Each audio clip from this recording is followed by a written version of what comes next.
Ano nga tawag ba Derbong ito? Yung para sa ano? Breaker po. Breaker. Yung itim. Yung itim po, pumasok dito sa isang linya. Yeah, yung isang linya. Ang labas po niyan dito sa kabila. Oo, ito.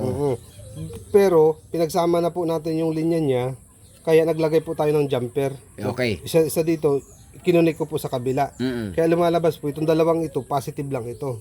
Ayan. Lahat may kuryente yan. Lahat may kuryente po yan. Okay. Ito po yung walang kuryente na paghihiwalay natin. Para sa saksakan po ang gagawin natin, ito yung sa ilaw, Oo. ito naman yung sa saksakan. Saksakan. Yung itim po ng ilaw at saksakan, dito natin papapasokin magkahiwalay. Pero yung dalawang puti po ng ano, dito natin ilalagay. Oo, dito sa connection. Oo. Hindi naman connection dito. Hindi po. Hindi Kasi na. pag nagdikita yan, sabog yan. Oo. Kailang itim-itim, puti-puti. Okay. Ang positive ano siya?